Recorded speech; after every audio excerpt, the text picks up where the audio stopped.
La Passe-Miroir, livre 1. Les fiancés de l'hiver de Christelle Dabos. Là! C'est lui! Pas trop tôt! Ophélie leva les yeux vers les nuages, l'estomac noué.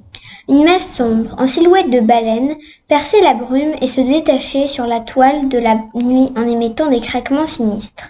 Le ronronnement des hélices devient assourdissant. Les enfants hurlèrent de joie. Les jupons de dentelle se soulevèrent. Le parapluie jaune citron d'Ophélie et Agathe s'envola dans le ciel. Parvenu au-dessus de la piste d'atterrissage, le dirigeable largua ses cordes. Les ouvriers s'en emparèrent et tirèrent dessus de tout leur poids pour permettre à l'aérostat de descendre. Ils se cramponnèrent par dizaines aux rails de guidage manuel, l'aidèrent à s'engouffrer dans le grand hangar et l'amarrèrent au sol. On aménagea une passerelle pour le débarquement. Portant des caisses et des sacs postaux à bras-le-corps, les membres de l'équipage débarquèrent. Toute la famille se pressa devant le hangar comme un essaim de mouches. Seule Ophélie était restée en arrière, ruisselante sous la pluie froide, ses longs cheveux bruns plaqués sur les joues. L'eau dégoulinait à la surface de ses lunettes. Elle ne voyait plus devant elle qu'une masse informe de robes, de jaquettes et de parapluies. Par-dessus le brouhaha, la voix surpuissante de sa mère dominait.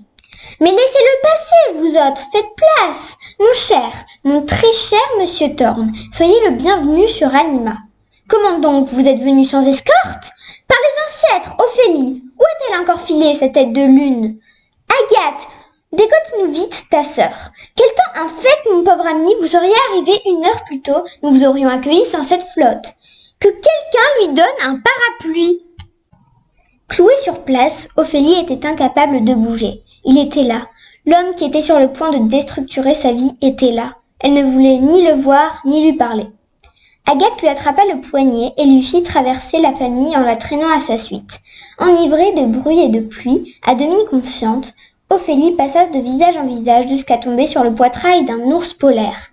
Hébétée, elle ne réagit pas quand l'ours marmonna un bonsoir glacé, tout là-haut, loin au-dessus de sa tête. « Les présentations sont faites !» s'époumonna la mère au milieu des applaudissements polis. « À vos fiacres! Il ne s'agit pas non plus d'attraper la mort !» Ophélie se laissa pousser à l'intérieur d'un véhicule. Le fouet claqua l'air, les cahots secouèrent l'équipage. On alluma un lampion qui projeta une lueur roussâtre sur les passagers. L'aver semblait battre la chamade sur les carreaux. Coincée contre la portière, Ophélie se concentra sur cette pulsation d'eau, le temps de recouvrer cet esprit et de sortir de sa torpeur. Elle réalisa peu à peu qu'on parlait avec animation autour d'elle. C'était sa mère qui faisait la conversation, pour 10. L'ours était-il là, lui aussi? Ophélie remonta ses lunettes mouchetées de gouttes de pluie. Elle vit d'abord l'énorme chignon en choucroute de sa mère qui l'écrasait sur la banquette du fiacre, puis le nez de corbeau de la doyenne juste devant elle, et enfin, de l'autre côté, l'ours.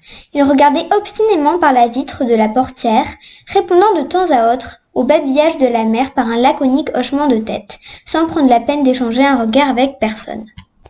Soulagée de ne pas être dans sa ligne de mire, Ophélie se prêta à un examen plus attentif de son fiancé. Contrairement à sa première impression, Thorne n'était pas un ours, même si elle en avait l'apparence. Une ample fourrure blanche, hérissée de crocs et de griffes, lui couvrait les épaules. Il n'était pas tellement corpulent en fait. Ses bras, croisés sur sa poitrine, étaient aussi effilés que des épées. En revanche, tout étroit qu'il était, cet homme avait une stature de géant. Son crâne s'appuyait contre le plafond du fiacre et l'obligeait à ployer le cou. Plus haut perché encore que le cousin Bertrand, ce qui n'était pas peu dire. « Par les ancêtres, s'ébahia Ophélie, ce sera mon époux, tout ça !»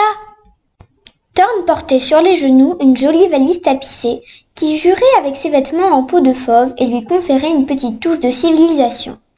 Ophélie l'observait à la dérobée. Elle n'osait pas le dévisager avec insistance, de peur qu'il ne sentît cette attention et ne se retourna brusquement vers elle. Entre 2 coups d'œil brefs, toutefois, elle se fit une idée de sa figure et ce qu'elle en entrevit lui donna la chair de poule. La prunelle pâle, le nez tranchant, le crin clair, une balafre en travers de la tempe, ce profil tout entier était imprégné de mépris. Un mépris qui s'adressait à elle et à toute sa famille. Interloquée, Ophélie comprit que cet homme se mariait à contre-cœur lui aussi. « J'ai un présent pour madame Artémis. » Ophélie tressaillit. Sa mère se tut brusquement. Même la doyenne, qui s'était endormie, ouvrit les yeux à demi. Thorn avait articulé cette phrase du bout des lèvres, comme si leur parler lui coûtait. Il prononçait chaque consonne avec dureté, c'était l'accent du Nord. Un présent pour Artémis, bégaya la mère décontenancée. Mais certainement, monsieur, se ressaisit-elle. Ce sera un insigne honneur de vous introduire auprès de notre esprit de famille. Vous connaissez probablement son observatoire de réputation, n'est-ce pas? S'il n'y a que cela pour vous être agréable, je vous propose de nous y rendre dès demain. Maintenant,